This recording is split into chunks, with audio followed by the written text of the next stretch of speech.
How are you all? Hello sir fine. बढ़िया, चलो ठीक है। कौन कौन आ गया भाई? अक्षय, अरुता, चिराग, मिथुन वर्मन, पार्थो बोरा, संजीव, शांति। सो लास्ट डे हमने क्या डिस्कस किया था? ड्रिफ्ट वेलोसिटी, है ना? समझ में आया सबको? हाँ सर। और रेजिस्टेंस भी देख लिया था ना, रेजिस्टेंस, कंडक्टेंस। हाँ, लास्ट डे कुछ न्यूमेरिकल्स किए थे। न्यूमेरिकल समझ में आया? जो न्यूमेरिकल कराया था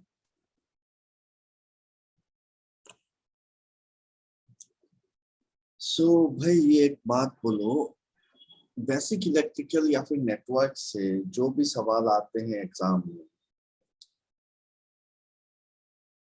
वो या तो आपको करंट निकालना है, वोल्टेज निकालना है, इक्विवेलेंट रेजिस्टेंस निकालना है, या फिर पावर निकालना है।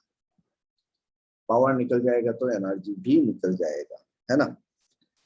और हम शुरू किए थे एकदम बेसिक से कि करंट क्या है वो देखे थे, इलेक्ट्रॉन्स कैसे फ्लो हो रहा है, कहाँ पे कौन सा चार्ज कैरियर कौन से चीज में लगता है ना? चलो आगे बढ़ते हैं। आज मैं शुरू करूंगा सबसे पहले सोर्सेस से।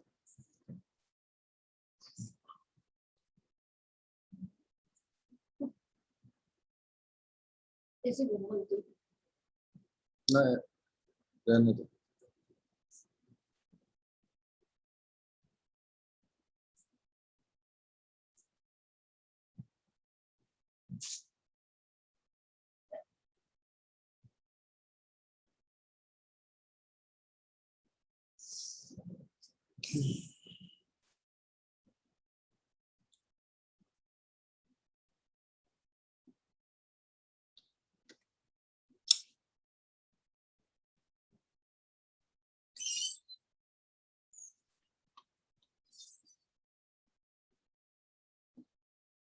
स्क्रीन दिख रहा है सबको? हाँ सर। ओके, तो आज शुरू करेंगे पढ़ा।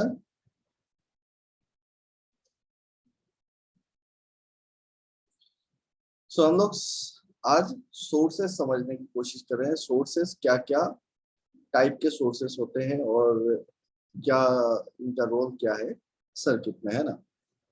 तो जैसे ये सारे सोर्सेस है, हमको पता है, लास्ट एक क्लास हमने लिया था जिसमें हमने देखा था कि डिपेंडेंट सोर्स होते हैं, इंडिपेंडेंट सोर्स होते हैं, है ना? तो क्लासिफिकेशन ऑफ सोर्सेस में ये क्या सोर्सेस है बताओ? कौन सा सोर्सेस है? करंट सोर्स की voltage source?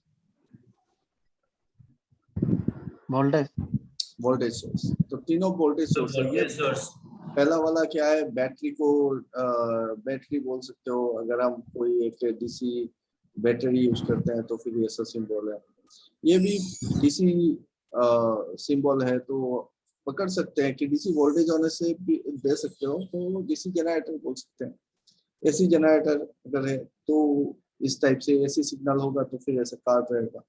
So this is your voltage source. और ये किस टाइप का है? आइडियल वोल्टेज सोर्स बोल रहे हैं इसको, ठीक है?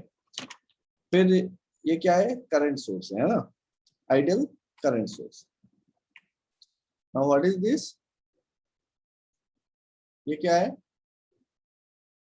This is your practical voltage source, क्योंकि इसके साथ क्या क्या लगा दिए? सीरीज में एक हमने रेजिस्टेंस लगा दिया है, तो ये बन गया मेरा प्रैक्टिकल वोल्टेज सोर्स। ये क्या है? प्रैक्टिकल करंट सोर्स पर। क्यों? क्योंकि हमने यहाँ पे एक पैरेलल में रेजिस्टेंस लगा दिया है, तो ये बन जाएगा मेरा प्रैक्टिकल करंट सोर्स। फिर हमने देखा था कि डिपेंडेंट सोर्स होते हैं, dependent voltage source, dependent current source. तो ये dependent voltage source and current source है और ये डिपेंड करेगा किस पे कि इन सम अदर ब्रांच, अदर कहीं पे कोई एक करंट या फिर वोल्टेज पास कर रहा होगा, उसके ऊपर डिपेंड करेगा कि इस ये जो सोर्स है, सोर्स का वोल्टेज या करंट कितना होगा। तो ये जो डिपेंडेंट वोल्टेज सोर्स हम देख रहे हैं, सबसे पहले अगर इसमें लिखा है कि V nought is equal to R into I, इसका मतलब ये क्या है, ये किस टाइप का हो गया, ये किस टाइप का सोर्स हो गया, क्या बोलोगे इसको, डिपेंडेंट वोल्टेज सोर्स में V is equal to R I इन दिया हुआ है ना, तो ये क्या हो गया, कौन सा टाइप है,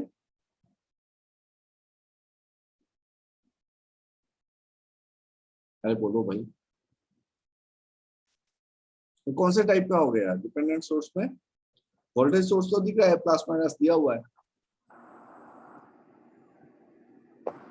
आइडियल। ये हो जाएगा आपका करंट कंट्रोल वोल्टेज सोर्स। ठीक है, प्लस माइनस देख के हम क्या समझ गए कि यहाँ पे प्लस माइनस है प्लस है, तो फिर ये एक वोल्टेज सोर्स है। और यहाँ पे लिखा होगा V नॉट इक्वल टू, नहीं भी लिखा हो सकता है, सिर्फ ये सिंबल देके आपका लिखा होगा R, मतलब सपोज ऐसा सोर्स ले दिया और यहाँ पे लिखा हुआ है 5i, तो 5i1 मतलब कहीं पे i1 करंट पास कर रहा है, उसका 5 टाइम्स करंट इससे पास करेगा। और ये जो करंट कंट्रोल है, ये एक्चुअली क्या डिफाइन कर रहा है, ये करंट नहीं डिफाइन कर रहा है, ये डिफाइन कर रहा है वोल्टेज को। ठीक है, सो ये हो जाएगा मेरा current controlled voltage source, current control voltage source. समझ में आया। फिर दूसरा वाला पकड़ लो, इसमें क्या दिया हुआ है, ये तो करंट सोर्स है, दिख रहा है, करंट सोर्स कहीं पे भी, वो चाहे डिपेंडेंट हो इंडिपेंडेंट हो, करंट सोर्स है तो फिर आपको एरो मार्क दिखेगा। और वोल्टेज सोर्स है तो फिर या तो प्लस माइनस साइन दिखेगा या फिर आपको साइनोसॉइडल साइन दिखेगा। ठीक है, तो वो वोल्टेज सोर्स होगा। करंट सिग्नल होगा तो एरो मार्क दिखेगा। क्लियर। सो ये दूसरा वाला क्या है, GVI इन दिया हुआ है, मतलब ये क्या हो गया, वोल्टेज कंट्रोल्ड करंट सोर्स। ये सोर्स क्या है, करंट का सोर्स है। ठीक है, तो करंट सोर्स जब भी बोलेंगे तो इसका मतलब इससे करंट पास हो रहा है, इसका वोल्टेज कितना है उससे मतलब नहीं है।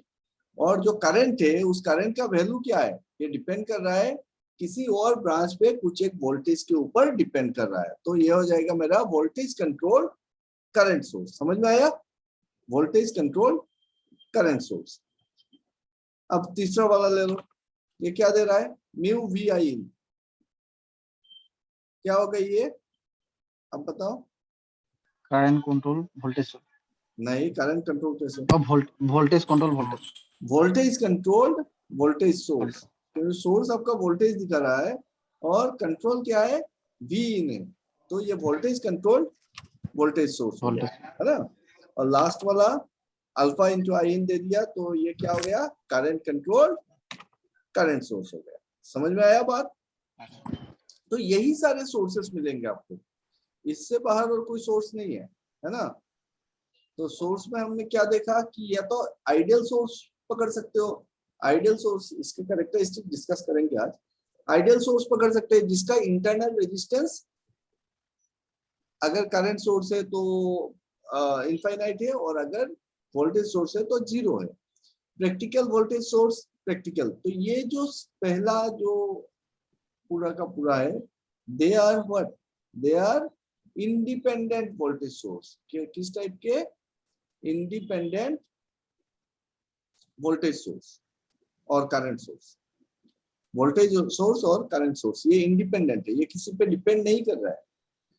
ये कैटेगरी हो गया आइडियल और ये कैटेगरी हो गया प्रैक्टिकल। प्रैक्टिकल में सिर्फ क्या कंसीडर कर रहे हो आप, इंटरनल रेजिस्टेंस कंसीडर कर रहे हो। करंट सोर्स होगा तो इंटरनल रेजिस्टेंस पैरेलल लग रहा है, वोल्टेज सोर्स होगा तो इंटरनल रेजिस्टेंस सीरीज में लग रहा है, यही बात है। और बाकी सेकंड कैटेगरी क्या है कि डिपेंडेंट सोर्स। डिपेंडेंट सोर्स क्या है, या तो वो करंट कंट्रोल वोल्टेज सोर्स है, या फिर वोल्टेज कंट्रोल करंट सोर्स है, या वोल्टेज कंट्रोल वोल्टेज सोर्स है, या करंट कंट्रोल करंट सोर्स है। ये चार कैटेगरी क्या होंगे, या तो करंट कंट्रोल कर रहा है और सोर्स, या तो वो वोल्टेज सोर्स है या करंट सोर्स है, या तो करंट कंट्रोल है या फिर वोल्टेज कंट्रोल है। ठीक है। तो वोल्टेज कंट्रोल अगर है, करंट कंट्रोल, पहला वाला क्या है, करंट कंट्रोल वोल्टेज सोर्स, इसका मतलब ये सोर्स जो है वो वोल्टेज सोर्स है, तो इसको जहां पे भी लगाओगे यहाँ पे मुझको वोल्टेज मिलेगा, है ना। और वोल्टेज का मैग्नीट्यूड मुझको पता है कितना है, R इंटू आई इन। ये किसी एक ब्रांच पे कोई भी एक नेटवर्क अगर होता है और उस नेटवर्क में कहीं ना कहीं पे कोई एक ब्रांच है, इस ब्रांच पे अगर कोई करंट I1 करंट पास कर रहा है और इसी करंट के ऊपर बेस करेगा कौन, ये जो मेरा सोर्स है, वो उसका वोल्टेज डिपेंड करेगा इस करंट पे। तो इस ब्रांच में जितना करंट पास करेगा उसका 5 टाइम्स हो सकता है कि वोल्टेज हो, उसका 10 टाइम्स हो सकता है वोल्टेज हो। इस टाइप से हम डिफाइन कर रहे हैं कि ये करंट कंट्रोल वोल्टेज सोर्स है। Clear. So current control voltage source का एक एग्जांपल लेते हैं। इसमें क्या बोल रहे हैं हम, ट्रांस रेजिस्टेंस बोल रहे हैं, क्योंकि आर स्मॉल आर जो है मल्टीप्लाई जो निकल रहा है वो क्या है, R is equal to V by I, voltage by current. इसका मतलब ये रेजिस्टेंस है, तो ट्रांसफर रेजिस्टेंस, ट्रांस रेजिस्टेंस बोल रहे हो आप। और इसमें क्या है, ये हो रहा है I by V. I by V मतलब क्या है, ऑपोजिट ऑफ रेजिस्टेंस, मतलब कंडक्टेंस, तो ट्रांस कंडक्टेंस। इसमें क्या है, इसमें वोल्टेज बाई वोल्टेज है, voltage output by voltage input, तो ये क्या हो गया, voltage transfer ratio, voltage transfer ratio. इसमें क्या है कि आई नॉट बाई आई इन, इसका मतलब ये हो गया करंट ट्रांसफर रेशियो। क्लियर। इनके एग्जांपल लेते हैं, जैसे current control voltage source, open as trans resistance, ये जब हम ओपन पढ़ेंगे तब समझेंगे। Open as trans resistance. Dependent current source क्या है, डिपेंडेंट करंट सोर्स में आपका वोल्टेज कंट्रोल करंट सोर्स है। और मॉसफेट, तो मॉसफेट जो है वो क्या है, वोल्टेज कंट्रोल करंट सोर्स है। ओपन एज इन्वर्टिंग और नॉन इन्वर्टिंग, ये क्या हो जाएगा आपका, voltage control voltage source. And current control current source is your BJT. BJT में एक आपका करंट आएगा तो उसी का मल्टीप्लाई करके आपका करंट आउटपुट ही निकलता है। So this is all your sources, different types of sources. इसमें क्या क्या याद रखने वाली बात है कि भाई आइडियल और प्रैक्टिकल। क्यों मैं ये फिर से रिपीट कर रहा हूँ, क्योंकि जब हम सर्किट नेटवर्क पढ़ते हैं और नेटवर्क के बीच में जब ऐसा कोई सोर्स मिल जाता है ना, तो हम उसको हैंडल करने में थोड़ा सा हिचकिचाते हैं, अरे यार कुछ अलग सा कुछ लगेगा शायद से इसको। तो वही कंफ्यूजन को दूर करना है कि ये सारे सोर्सेस है, और अगर कोई भी एक आइडियल सोर्स है और उसके आइडियल वोल्टेज सोर्स है और उसके साथ अगर कोई एक सीरीज रेजिस्टेंस लगा हुआ है कहीं पे, तो आप इसको प्रैक्टिकल वोल्टेज सोर्स पकड़ सकते हो। इस सीरीज रेजिस्टेंस को क्या पकड़ लेंगे, इसका इंटरनल रेजिस्टेंस, इस टाइप से कंसीडर कर लेंगे। अगर करंट सोर्स है और उसके पैरेलल कोई एक रेजिस्टेंस लगा हुआ है, तो ये बन जाएगा मेरा प्रैक्टिकल करंट सोर्स। अब क्या है डिफरेंस, कहाँ पे आ रहा है, किस जगह पे एग्जैक्टली वेरी कर रहा है ये आइडियल और प्रैक्टिकल, उसको थोड़ा सा समझते हैं। ठीक है, आइडियल कर एंड प्रैक्टिकल वोल्टेज सोर्स देखेंगे। ठीक है, तो ये क्या है, ये हमने देखा कि ये है मेरा आइडियल वोल्टेज सोर्स एंड ये है मेरा प्रैक्टिकल वोल्टेज सोर्स।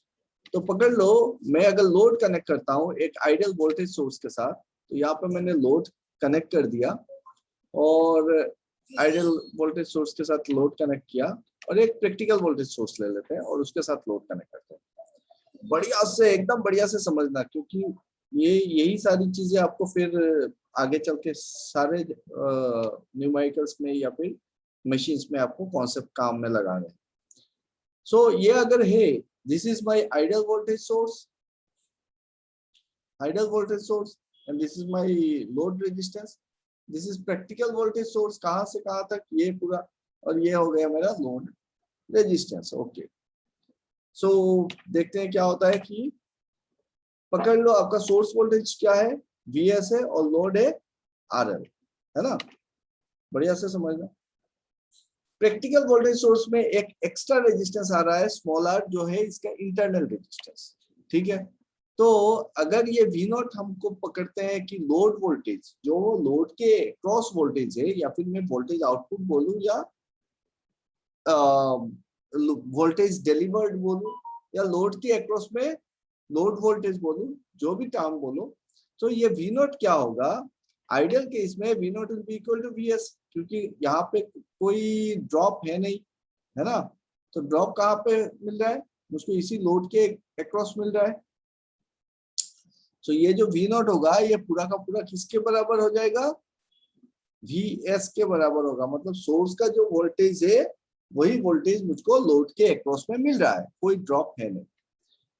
अब अगर मैं यहाँ पे देखता हूँ प्रैक्टिकल वोल्टेज सोर्स में, तो क्या होगा, V S minus V R. अब ये वी आर क्या है, V R is the voltage drop across small R. इसका इंटरनल रेजिस्टेंस में जो वोल्टेज ड्रॉप हो जाएगा और वही हम क्या बोल रहे हैं, वी आर बोल रहे हैं।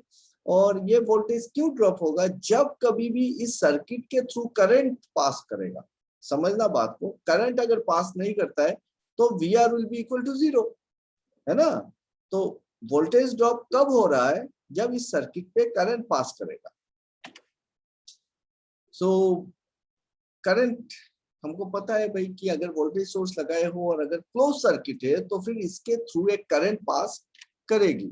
और according to Ohm's law V is equal to IR, तो यहाँ पे अगर हम देखें आइडियल सोर्स के केस पे, तो करंट कितना हो जाएगा, VS बाई RL होगा, है ना।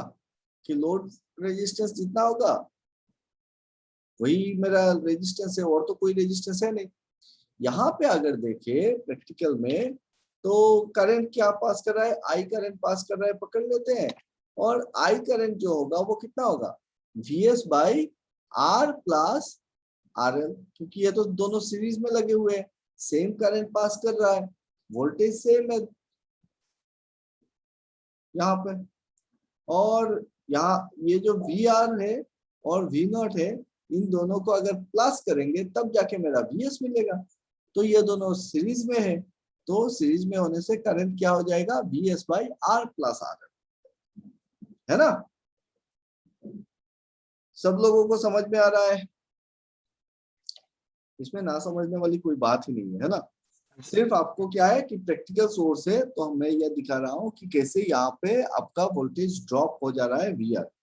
तो VR ड्रॉप हो रहा है, तो जो V नॉट होगा, जितना आपको लोड के अक्रॉस में जो वोल्टेज मिलेगा, वो वोल्टेज कितना है कि source voltage minus this VR is equal to your V naught, है ना।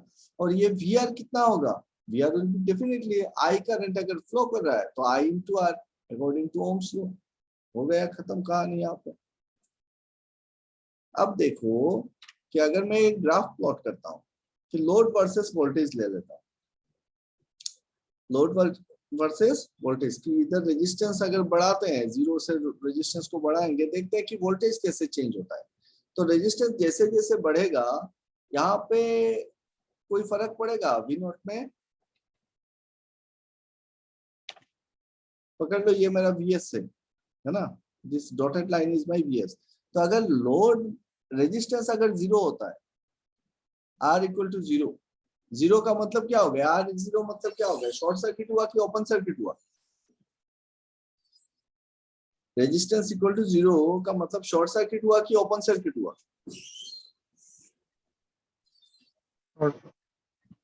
हाँ चिराग, शॉर्ट सर्किट हो गया। रेजिस्टेंस 0 का मतलब ये शॉर्ट सर्किट हो गया, है ना।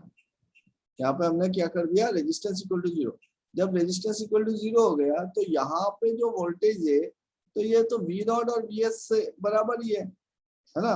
और करंट कितना पास करेगा, क्योंकि रेजिस्टेंस 0 हो गया है, तो VS बाई 0। इसका मतलब करंट क्या हो गया, इनफाइनाइट करंट पास करेगा, इनफाइनाइट करंट पास करेगा। और वोल्टेज जो है वो तो VS के बराबर है, ठीक है। तो हम क्या बोल रहे हैं कि वोल्टेज सेम रह रहा है, करंट क्या हो जा रहा है, इनफाइनाइट पास कर रहा है। और अगर रेजिस्टेंस इनफाइनाइट हो जाता है, तो इनफाइनाइट रेजिस्टेंस में क्या हो जाएगा, ये इनफाइनाइट हो गया तो आपका 1 बाई इंफिनिटी मतलब 0, करंट कितना हो जाएगा, 0 हो जाएगा। तो इनफाइनाइट रेजिस्टेंस का मतलब क्या है, ओपन सर्किट, तो इसका मतलब आप यहाँ पे काट दे रहे हो, इसका मतलब इधर से कोई करंट फ्लो ही नहीं कर रहा है, ठीक है। तो यहाँ पे वोल्टेज कितना मिलेगा आइडियल सोर्स में, voltage will be same constant equal to Vs। So यहाँ पे मुझको वोल्टेज सेम मिल रहा है, लेकिन करंट क्या हो रहा है आइडियल केस पे, करंट आपका जब रेजिस्टेंस 0 हो रहा है तो करंट इंफिनिटी हो रहा है।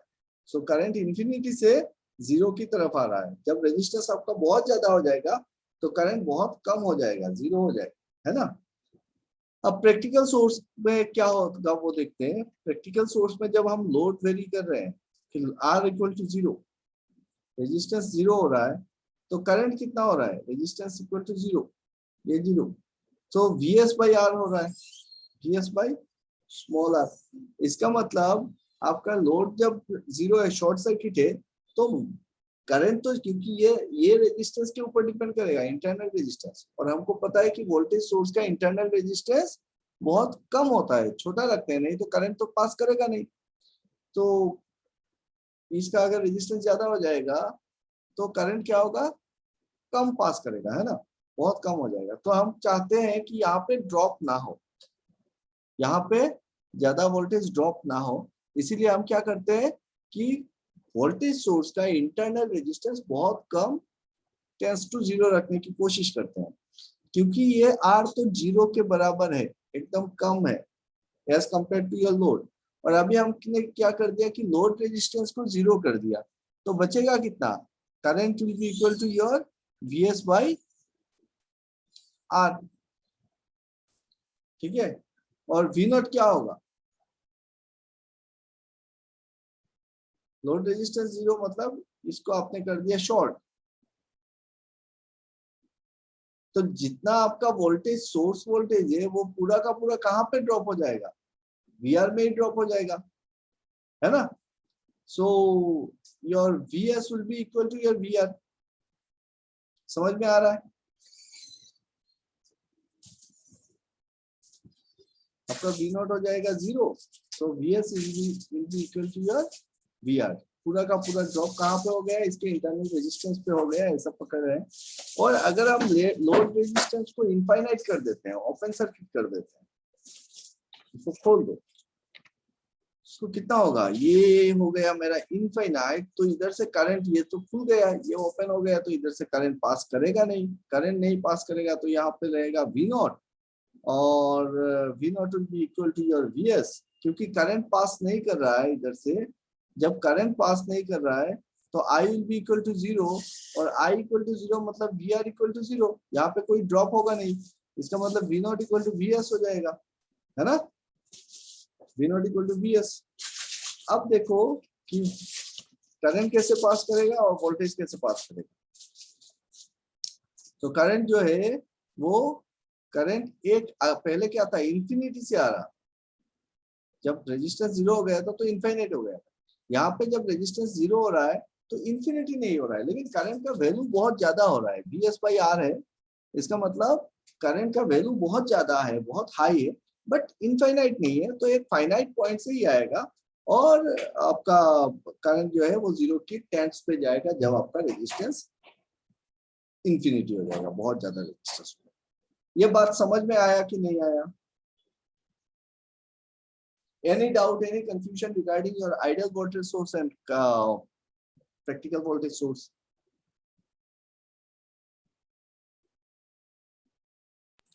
No sir. Okay.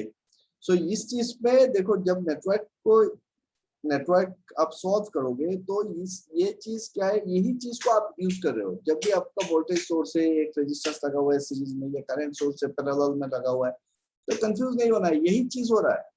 दूसरा है कि हम जब टर्मिनल वोल्टेज की बात करते हैं और जब हम सोर्स जनरेटेड वोल्टेज की बात करते हैं, तो इनके बीच में क्या डिफरेंस आता है, वो डिपेंड करता है कि बीच में कितना रेजिस्टेंस है, उसके ऊपर कि कितना ड्रॉप हो जा रहा है ना, कितना लॉस हो जा रहा है। तो ये लॉस ही है अपना वोल्टेज का। क्लियर? ओके। सो नेक्स्ट हम जाते हैं कि आइडियल करंट सोर्स और प्रैक्टिकल करंट सोर्स को देखते हैं। तो ये हो गया मेरा आइडियल करंट सोर्स, और ये प्रैक्टिकल करंट सोर्स क्या है, पैरेलल लगा दिया एक रेजिस्टेंस को। अगर आइडियल करंट सोर्स के साथ हम लोड लगाते हैं और प्रैक्टिकल करंट सोर्स के साथ लोड लगाते हैं तो क्या होता है देखते हैं। सो इसमें तो ये तो करंट सोर्स है, तो इसमें वोल्टेज कितना है उससे मेरे को मतलब नहीं है, क्योंकि वोल्टेज कुछ भी खींच सकता है, लेकिन करंट इसका बराबर रहेगा। करंट कितना है, IS, इतना ही करंट रहेगा, है ना। सो अगर लोड RL लगाए हैं और प्रैक्टिकल वोल्टेज करंट सोर्स का पैरेलल एक रेजिस्टेंस लगा रहे हैं, इंटरनल रेजिस्टेंस R। अब देखते हैं कि क्या होता है कि करंट सोर्स है तो I करंट पास करेगा, आइडियल सोर्स में आपका IL is equal to IS ही होगा, कि लोड के से जो करंट पास करेगी वो सोर्स करंट जितना है उतना ही पास करेगा। बट प्रैक्टिकल में क्या हो रहा है कि ये IS स्प्लिट हो जा रहा है, क्या हो रहा है, IL equal to IS minus IR हो रहा है। IR क्या है, जो इंटरनल रेजिस्टेंस के थ्रू करंट पास कर रहा है ना। This is nothing but equal to VR upon R, यहाँ पे जो वोल्टेज होगा voltage divided by small r, वही है। So IS is equal to IL equal to IS minus IR। तो जो करंट मुझको यहाँ पे मिलना था, करंट सोर्स लगाया मतलब मुझको यहाँ पे करंट चाहिए था, वो कांस्टेंट करंट चाहिए था, लेकिन यहाँ पे कुछ ड्रॉप हो रहा है।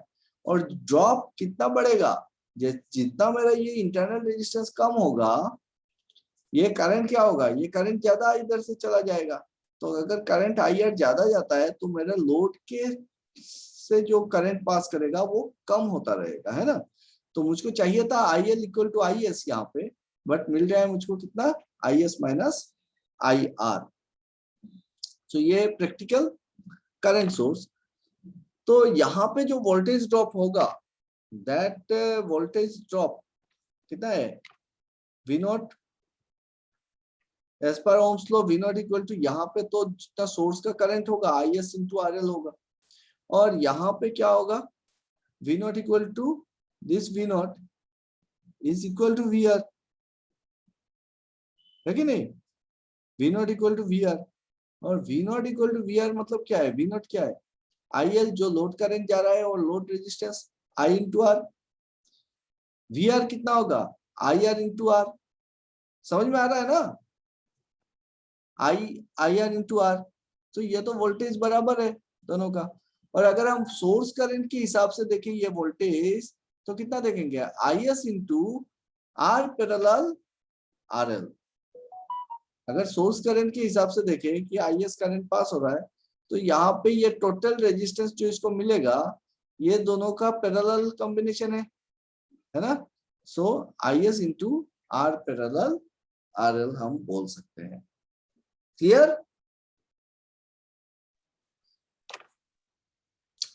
So V0 equal to IS into R small r into capital R divided by R plus L। क्या लिख दिया यहाँ पे, R पैरेलल RL लिखा है ना। अब इसका ग्राफ बनाते हैं, रेजिस्टेंस के अगेंस्ट में करंट को ले लो। सो अगर करंट आइडियल है, आइडियल करंट सोर्स है, तब तो करंट मेरा कांस्टेंट रहेगा, ठीक है। तो पहले क्या करते हैं, इसको शॉर्ट कर देते हैं, रेजिस्टेंस 0 कर दिया मतलब शॉर्ट कर दिए। जब शॉर्ट कर दिए हो तो ये वोल्टेज, क्योंकि करंट सोर्स है, तो IL will be equal to your IS, ठीक है। और अगर आपने इनफाइनाइट कर दिया, मतलब यहाँ पे ओपन सर्किट कर दिया,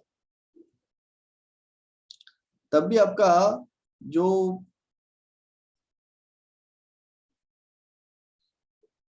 इसको ओपन सर्किट नहीं बोलेंगे, क्योंकि करंट सोर्स है, तब तो ओपन सर्किट होगा, तब तो करंट पास ही नहीं करेगा, है ना। सो क्या कर रहे हैं कि high current tends to infinity कर दो, टेंड्स टू इंफिनिटी, कि इतना बढ़ा दो कि ये मोटा मोटी इनफाइनाइट ही है। फिर भी क्या होगा, IS will be equal to your IL, और IS तो कांस्टेंट है, so IL will be equal to IS। अब अगर ये यहाँ पे 0 हो जाता है तो आपका वोल्टेज हो जाएगा 0, और अगर ये बहुत हाई रेजिस्टेंस रखते हो तो IS इंटू RS इतना ड्रॉप होगा यहाँ पे, है ना। सो IS इंटू RL इतना ड्रॉप होगा। सो ग्राफ प्लॉट करेंगे तो आइडियल करंट सोर्स में आपको कांस्टेंट करंट मिलेगा, चाहे आपका वोल्टेज कुछ भी रहे, और 0 वोल्टेज पे भी आपको सेम करंट मिल रहा है। समझ में आ रहा है। प्रैक्टिकल करंट सोर्स जब हम बोल रहे हैं तो प्रैक्टिकल करंट सोर्स में क्या हो रहा है कि करंट कांस्टेंट नहीं है, करंट क्या हो रहा है, करंट जो है वो ड्रॉप कर रहा है। कितना ड्रॉप करेगा, जितना करंट यहां से पास हो रहा है, यही तो है। समझ गए भाई? Any questions? No, sir. चलो ठीक है। अब जितने सारे नेटवर्क आप सॉल्व करोगे, नेटवर्क में किसी भी टाइप का नेटवर्क ले लो, उसमें जो सोर्सेस दिए रहेंगे वो 3 टाइप के होते हैं। या तो सिर्फ इंडिपेंडेंट सोर्स रहेगा, या तो सिर्फ इंडिपेंडेंट सोर्स दिया रहेगा, या फिर डिपेंडेंट प्लस इंडिपेंडेंट दिया रहेगा, या फिर प्योरली डिपेंडेंट सोर्स दिया रहेगा। अब खाली डिपेंडेंट सोर्स अगर दिया है किसी सर्किट में, कोई भी एक सर्किट है और इसमें सिर्फ एक डिपेंडेंट, एक या दो डिपेंडेंट सोर्स दिया हुआ है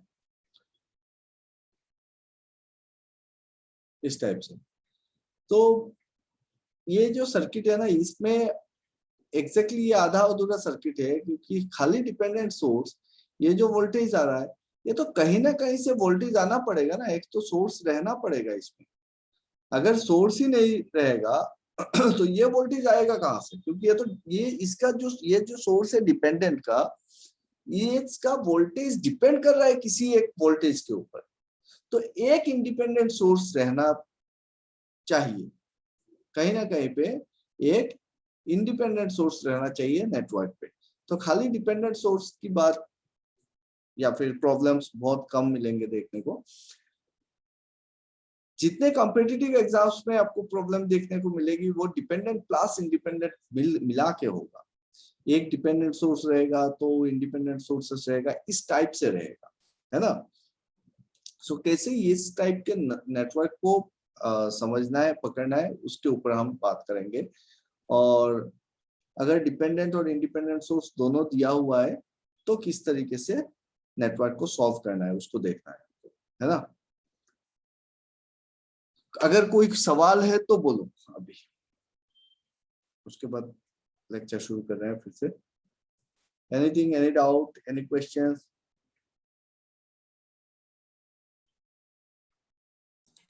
No, sir.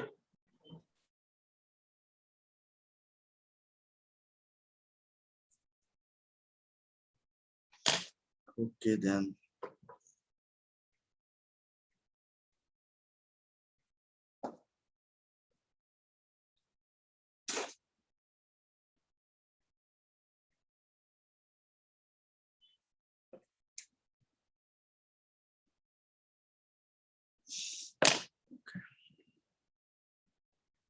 तो अभी सोर्स को लेके तो कोई कंफ्यूजन होगा नहीं कभी भी, है ना। कहीं पे भी कोई भी सोर्स मिल जाए, हम सारे सोर्स हमने देख लिया है। आइडियल सोर्स हो सकता है, प्रैक्टिकल सोर्स हो सकता है, अलग से कुछ नहीं है। सिर्फ क्या हो रहा है, इंटरनल रेजिस्टेंस ऐड हो रहा है। अगर इंटरनल रेजिस्टेंस हो जाता है तो वोल्टेज सोर्स का क्या होता है कि वोल्टेज सोर्स वोल्टेज जितना है उतना वोल्टेज हमको लोड के अक्रॉस में नहीं मिलता है, कुछ एक वोल्टेज ड्रॉप हो जाता है। अगर करंट सोर्स है तो उसके पैरेलल एक रेजिस्टेंस रहेगा, और पैरेलल रेजिस्टेंस अगर उसका इंटरनल है तो जितना करंट मुझको लोड में मिलना चाहिए था उतना करंट मुझको मिलेगा नहीं। यहाँ पे क्या हो जाएगा, करंट स्प्लिट हो जाएगा, है ना, इंटरनल प्रैक्टिकल में। और बाकी 4 टाइप के हमने डिपेंडेंट सोर्स देखे। अब हमको समझ में आ जाएगा कि कौन सा किस टाइप का है श्योर। अब देखो, एक काम करते हैं, अपना बेसिक्स में थे और लास्ट टाइम हमने पढ़ा था ये सारी बातें, क्या था, लास्ट टाइम हमने पढ़ा था ड्रिफ्ट वेलोसिटी के साथ इलेक्ट्रॉन्स का चार्ज, करंट, हाँ, रेजिस्टेंस, कंडक्टेंस, और कुछ नहीं माइकल की।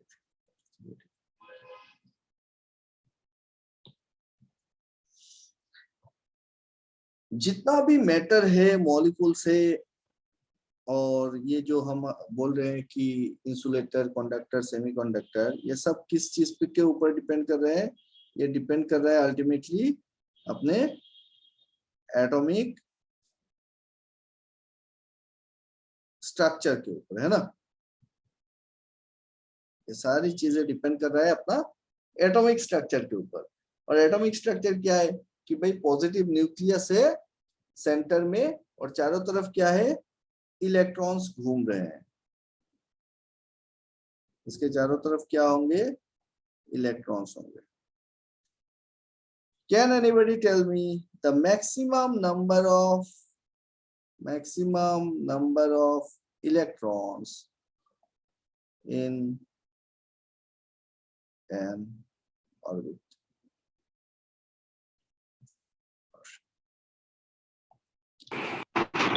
maximum number of electrons in an orbit or shell कितना होता है? 8. 8. Anybody else?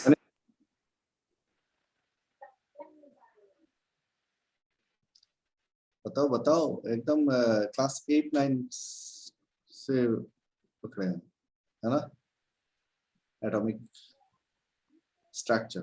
2 to the power n. 2 to the power of n। और कोई? So maximum number of electrons in any shell or orbit, it is twice n square। twice n square। बहुत important चीज है, भूलना नहीं है, अभी रिविजन करा दे रहा हूं। तो maximum number of electrons in any orbit और shell is twice n square। Now tell me what is the maximum number of electrons, maximum number of electrons in valence shell।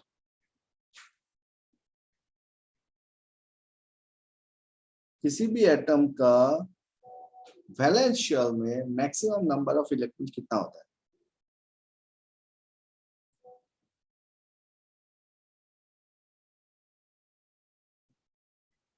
Sir 7 होगा 7 कैसे रे? Sir. नहीं sir 8 electrons, ठीक है। हाँ sir.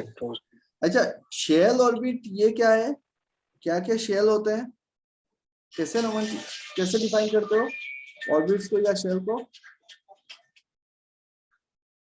Shell और orbit को कैसे डिफाइन करते हो?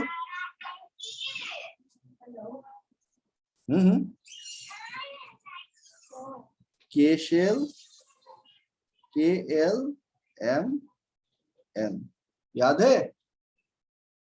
के shell, L shell, M shell, N shell. So K equal to 1, L equal to 2, M equal to 3, N equal to 4 और इस तरीके से जाएगा।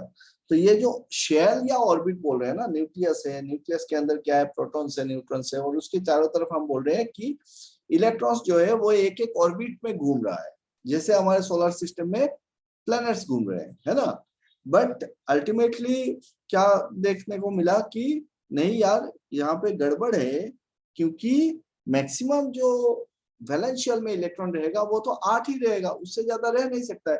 तो हायर एटॉमिक नंबर वाले जो एलिमेंट्स है वो कैसे वैलेंस शेल में इतना इलेक्ट्रॉन्स रख रहा है ना। जैसे कि के शेल अगर 1 होता है तो के शेल में मैक्सिमम इलेक्ट्रॉन्स कितने हैं, नंबर ऑफ इलेक्ट्रॉन्स कितने हैं? Number of electrons twice n square. के लिए n इक्वल टू क्या हो गया, 1। तो नंबर ऑफ इलेक्ट्रॉन्स कितने हो गए इसमें, 2, ठीक है।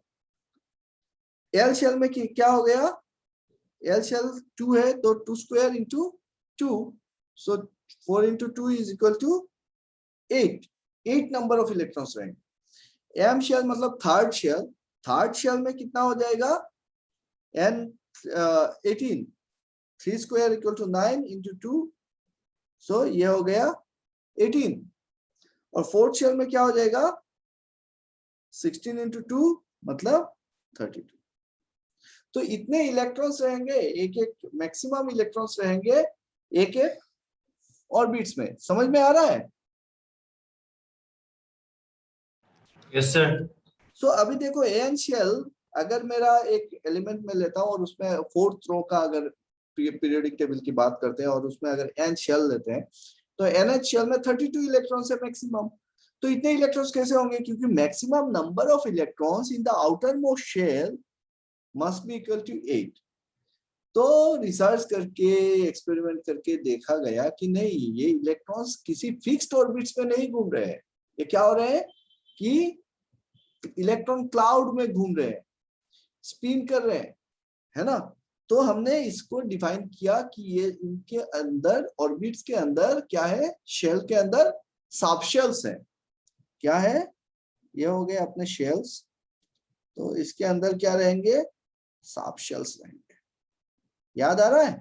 सबने पढ़ा है ना। तो सबशेल क्या क्या रहता है? S, P, D and F. तो ये subshells, S subshell, P subshell, D subshell and F subshell. ये किसके ऊपर डिपेंड करता है? कि पढ़ा था ना हमने इसकी सिग्मा बॉन्ड, पाई बॉन्ड किस तरीके से हो रहा है ये सब। तो भाई एस सबशेल जो है, एस सबशेल में नंबर ऑफ इलेक्ट्रॉन्स कितने होते हैं? मैक्सिमम 2। पी में होते हैं 6, डी में होते हैं 10, एफ में होते हैं 40। ठीक है। सो 2, 6, 10 एंड 40 ये हो गए सबशेल्स। अभी जब हम इलेक्ट्रॉन्स की बात कर रहे हैं और इलेक्ट्रॉन्स यहाँ पे डाल रहे हैं, तो ये जो सबशेल्स है या फिर शेल है, ये अल्टीमेटली क्या है? एक एक एनर्जी स्टेट है, एक एक एनर्जी स्टेट है।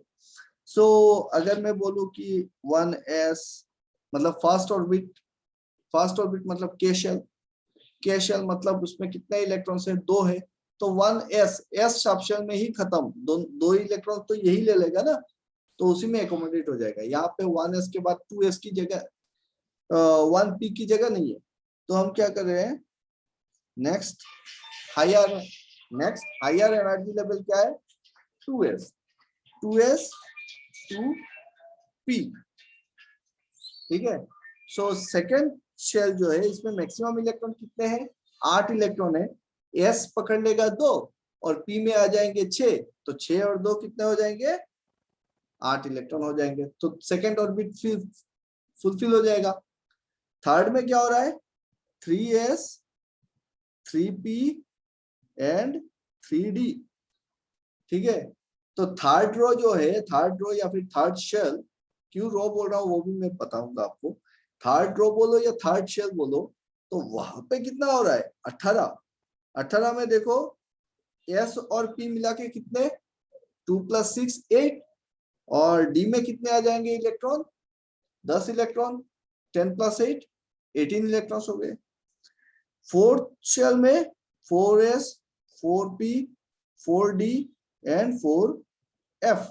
अब मिला के देखो, s में हो गए 2, p में आते हैं 6, 8 और d में आते हैं 10, तो 18।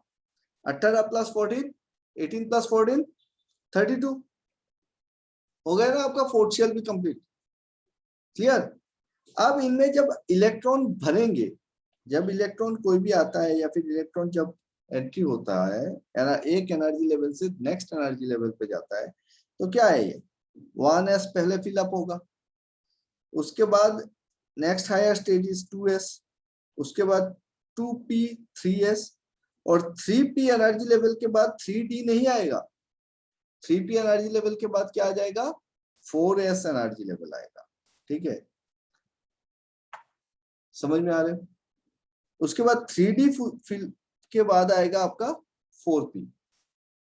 ये एनर्जी लेवल जब बोल रहे हैं ना, ये एनर्जी लेवल है क्या? Quantum state. ठीक है। एक एक ये जो इलेक्ट्रॉन्स घूम रहा है उसका जो एनर्जी लेवल है वो किस तरीके से है, पकड़ लो। ये जो 1s में बोल रहा हूँ ना, कैसा है? यहाँ पे पकड़ लो, ये 1s है। 1s एनर्जी लेवल से, अगर मैं इधर एनर्जी बोल रहा हूँ, एनर्जी, सो 1s एनर्जी लेवल से 2s यहाँ पे है। उसके बाद 2s के बाद है 2p। 2p जो है वो यहाँ पे है। सो 2s और 2p के बीच का जो गैप है ना, ये गैप वोल्टेज या फिर गैप एनर्जी गैप जो है वो बहुत कम है। फिर उसके ऊपर क्या आएगा आपका, 3s आएगा। सो 2s से 3s काफी ऊपर है। 3s के बाद आपका 3p, सो ये हो गया 3p। और 3p के बाद आना चाहिए क्या, 3d। लेकिन 3p और 3d में जितना गैप है ना, 4s में उससे कम गैप है। तो ये हो जाएगा मेरा 4s। ये पकड़ लो कहाँ से शुरू किए थे, 1s, 2s, 2p, 3s, 3p, और ये है मेरा 3d, और ये है मेरा 4s। तो 4p के बाद देखो यहाँ पे 3p के बाद 4s आ रहा है, और 3p के बाद क्या आ जा रहा है, 4s आ रहा है। तो 3p जब फुलफिल हो जाएगा, उसके बाद इलेक्ट्रॉन, नेक्स्ट इलेक्ट्रॉन जो जंप करेगा कहाँ पे करेगा, पहले 4s में करेगा, उसके बाद 3d एनर्जी लेवल पे जा सकता है। समझ पा रहे हो?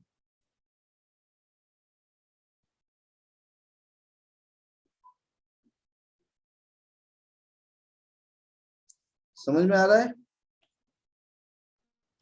हाँ सर, हाँ सर। बीच बीच में बताया करो भाई, नहीं तो मेरे को लगता है कि किसी को कुछ समझ में नहीं आ रहा है और मैं ऐसे ही बक बक कर रहा हूँ।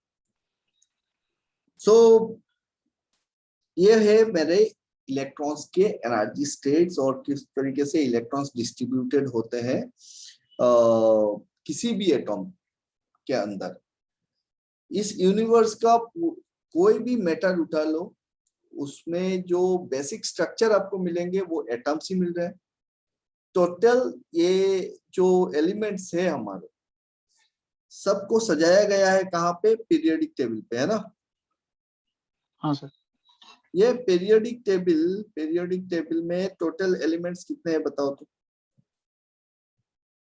टोटल कितने एलिमेंट्स है अभी तक हमको मिले हैं? 118।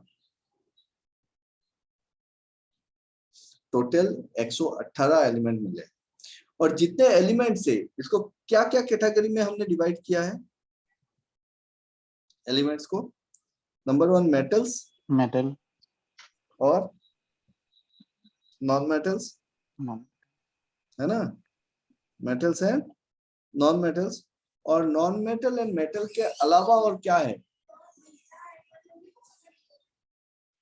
मेटलॉइड्स।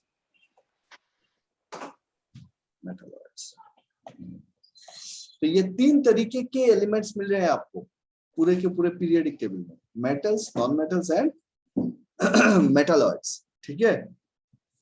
तो हमें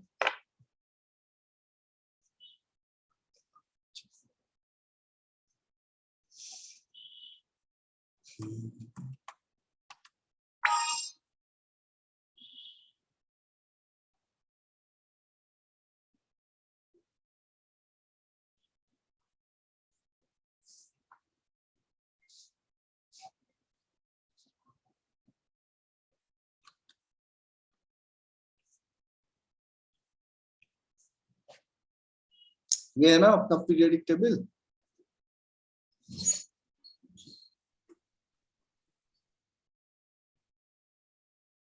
अब देखो यहां से शुरू करके ये जो फर्स्ट कॉलम, टोटल कॉलम कितने हैं पीरियोडिक टेबल में? तो यहाँ पे मिलेंगे metal, non metal and metalloids. Total group कितने हो जाएंगे आपके, बताओ बताओ? 18 ग्रुप है। ठीक है? सो 1A, 2A, 3A, 4A, 5A, 6A, 7A, 8A। और फिर यहाँ से शुरू होता है कॉपर का जो 11th आपका ग्रुप है ना, वहां से 1B, 2B, फिर 3B, 4B, 5B, 6, 7, 8, 9, सॉरी ये तीनों आपके 8B, ग्रुप कैटेगरी में आ रहे हैं। तो ये 18 ग्रुप में हमने डिवाइड किया हुआ है। टोटल कितने एलिमेंट्स? 118 एलिमेंट। इसमें से मेटल्स कहाँ से शुरू हो रहा है? पूरा ग्रुप ए से शुरू करके आपके ग्रुप 13 और ये ग्रुप 14 में ग्रुप 15 ये सारे क्या है? मेटल्स है। ठीक है। नॉन मेटल्स कहाँ से है? कार्बन से शुरू करके, यहां से शुरू करके ये सारे आपके नॉन मेटल्स हैं। अब ग्रुप 18 को हम बोलते हैं इनर्ट गैस, जो मेटल, इसको नॉन मेटल बोलो या इनर्ट गैस बोलो, तो नॉन मेटल के कैटेगरी में, क्योंकि ये तो रिएक्शन कर ही नहीं रहे। यहां से शुरू करके, एल्यूमिनियम से शुरू करके देखो एक बार, ये सारे अपने क्या है? मेटल्स हैं। तो दुनिया में जो ये मिल रहे हैं वो सारे मेटल्स हैं। अब मैं हाइड्रोजन को छोड़ दिया हूँ, समझ लेना।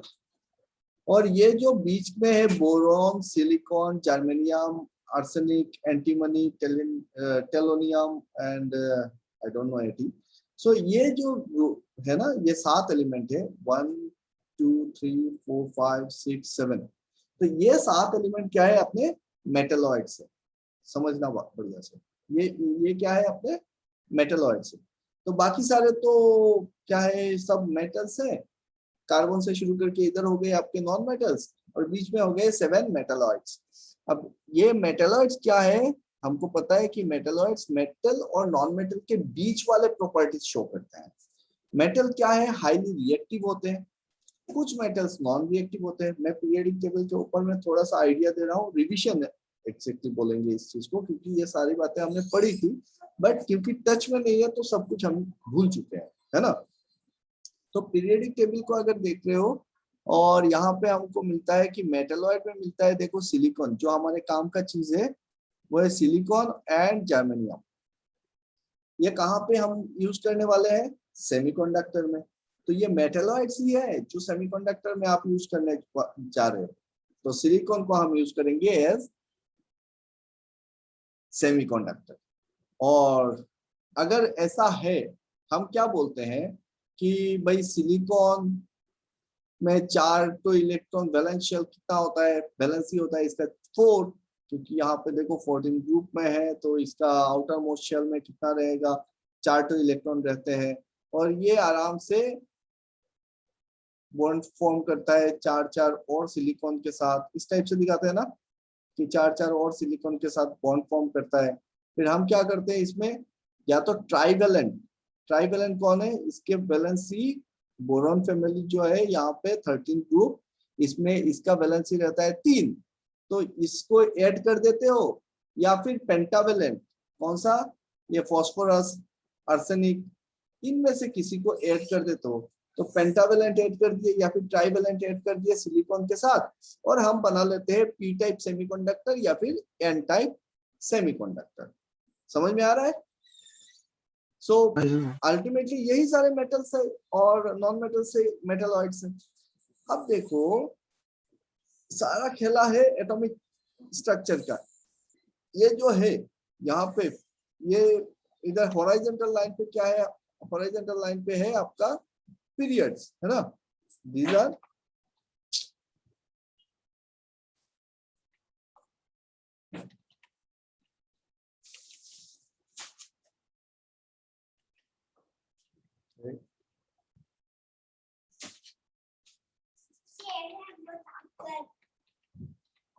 ओके। हॉराइजॉन्टल लाइन पे जो है ये सारे हैं आपके पीरियड्स।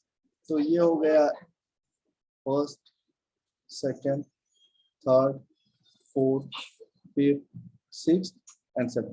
तो 7 पीरियड है, 7 पीरियड है, 18 ग्रुप्स है, टोटल नंबर ऑफ एलिमेंट्स 118 है। उसमें से 7 आपके मेटलॉइड्स है, बाकी मैक्सिमम आपके मेटल्स है और कुछ नॉन मेटल्स है। नॉन मेटल्स में हमको क्या मिल रहा है? Carbon, nitrogen, oxygen, fluorine, chlorine, bromine, iodine, selenium, phosphorus, ये सारे अपने सल्फर, ये सब अपने नॉन मेटल्स है। बाकी सारे मेटल्स है। यहाँ पे अगर आप देखते हैं कि कार्बन फैमिली के सारे जो एलिमेंट्स है सब में तो 4 ही वैलेंस इलेक्ट्रॉन रहते हैं, सारे के सारे जो है उसके चारों तरफ जो बैलेंस इलेक्ट्रॉन है वो तो 4 ही है ना कार्बन के। तो सिर्फ सिलिकॉन को ही सेमीकंडक्टर या फिर जर्मेनियम को ही सेमीकंडक्टर के हिसाब से क्यों यूज करना, क्यों ना हम कार्बन को सेमीकंडक्टर क्यों नहीं बोलते हैं? क्या कार्बन से कभी देखा है सेमीकंडक्टर बनाते हुए? नहीं, है ना। तो कार्बन को दोनों ही तरफ से यूज करते हो आप, कार्बन ब्रश बनाते हो तो कंडक्टर की तरह काम कर रहा है ना। और फिर कार्बन को एक जगह पे हम फिर से इंसुलेटर की तरह भी यूज करते हैं। तो कार्बन आपका या तो कंडक्टर की तरह भी काम कर रहा है, इंसुलेटर की तरह भी काम कर रहा है, लेकिन उससे हम सेमीकंडक्टर नहीं बनाते। तो सेमीकंडक्टर क्यों सिलिकॉन और जर्मेनियम को ही क्यों प्रेफर करते हो? उसके पीछे का कारण ये है कि ये जो सेमीकंडक्टर होगा उसमें क्या है कि जब आप डोपिंग करते हो या फिर यहाँ से जब टेम्परेचर इसमें देते हो तो यहाँ से ये इलेक्ट्रॉन क्या है, इलेक्ट्रॉन निकल के आना चाहिए, है ना। न्यूक्लियस का जो पकड़ है इलेक्ट्रॉन के ऊपर उसको छोड़ के वो न्यूक्लियस को छोड़ के निकल के आएगा। उतना अगर टेम्परेचर देते हो तब निकल के आएगा, उतना एनर्जी अगर वो गेन करता है तब जाके वो निकल के आता है ना। तो अब मेरा कहना ये है कि कार्बन का जो कार्बन का अगर एटॉमिक नंबर देखेंगे कितना हो जाएगा ये 1 2 3 4 5 6, तो C6 होगा। तो आप देखो 1s2 फिर आपका 2s2 और 2p2, ये तो हो गए ना 6 इलेक्ट्रॉन। तो इसके आउटर मोस्ट शेल में कितने हैं? 4 इलेक्ट्रॉन है, दोनों ही सेकेंड ऑर्बिट्स में है, सेकेंड शेल में है। तो न्यूक्लियस का जो पकड़ है ना इसके इलेक्ट्रॉन्स के ऊपर बैलेंस शेल के ऊपर वो ज्यादा मजबूत। तो इसको जितना एनर्जी आपको देना पड़ेगा इस इलेक्ट्रॉन को निकालने के लिए, that energy is much higher. तो जो एनर्जी बोलते हैं वो है कितना एनर्जी, किस लेवल पे रहता है एनर्जी। यहाँ पे जब हम इलेक्ट्रॉन्स की बात करते हैं तो हम एनर्जी को डिफाइन करते हैं इलेक्ट्रॉन वोल्ट के हिसाब से। अगर आपका ये जो एनर्जी लेवल है, जो गैप है, यहाँ पे मैंने बोला था आपका फॉरबिडन बैंड बोलते हैं या फिर गैप एनर्जी बोलते हैं, एनर्जी गैप जो बोलते हैं, अगर वो 3 इलेक्ट्रॉन वोल्ट, याद रखना बहुत बार सवाल आता है, 3 इलेक्ट्रॉन वोल्ट के नीचे है, अगर एनर्जी फॉरबिडन बैंड या फिर जो एनर्जी गैप है वो अगर 3 इलेक्ट्रॉन वोल्ट के नीचे है तो इसको हम सेमीकंडक्टर बना सकते हैं। ठीक है, क्या बोला, न्यूक्लियस है, चारों तरफ इलेक्ट्रॉन घूम रहा है, इलेक्ट्रॉन छूट के जाना है, जाने के लिए क्या चाहिए, इलेक्ट्रॉन को एनर्जी चाहिए, आप एनर्जी सप्लाई करो। अगर 3 इलेक्ट्रॉन वोल्ट के अंदर एनर्जी देने से वो अगर इलेक्ट्रॉन निकल सकता है तो फिर आप उसको सेमीकंडक्टर बोल सकते हैं। अगर उससे ज्यादा लग रहा है तो वो इंसुलेटर है ना। तो अगर ये फॉरबिडन बैंड है और इसका एनर्जी अगर 3 इलेक्ट्रॉन वोल्ट से ज्यादा लग रहा है तो ये क्या हो जाएगा, इंसुलेटर बन जाएगा। 3 इलेक्ट्रॉन वोल्ट के नीचे होगा तो आपका सेमीकंडक्टर बनेगा। ठीक है, सिलिकॉन और जर्मेनियम ये दोनों सबसे अच्छा प्रॉपर्टी शो करता है सेमीकंडक्टर, बट सबसे ज्यादा किसको प्रेफर कर रहे हैं, सिलिकॉन को। अगर हम इसलिए बोलते हैं कि भाई ये न्यूक्लियस से जितना दूर जाएगा उतना न्यूक्लियस का पकड़ पूरा डिस्प्ले हो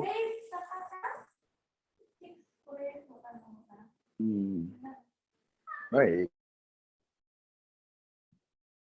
जितना न्यूक्लियस से दूर जाएगा उतना न्यूक्लियस का पकड़ उस इलेक्ट्रॉन पे कमजोर होगा तो इजीली वो निकल के आएगा, है ना।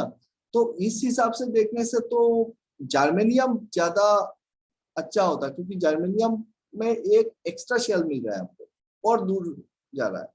बट क्या होता है कि जर्मेनियम को तो यूज नहीं करते, हम सिलिकॉन को ही सबसे ज्यादा यूज कर रहे हैं। सेमीकंडक्टर डिवाइस कुछ भी ले लो, सिलिकॉन है, सिलिकॉन बेस्ड है।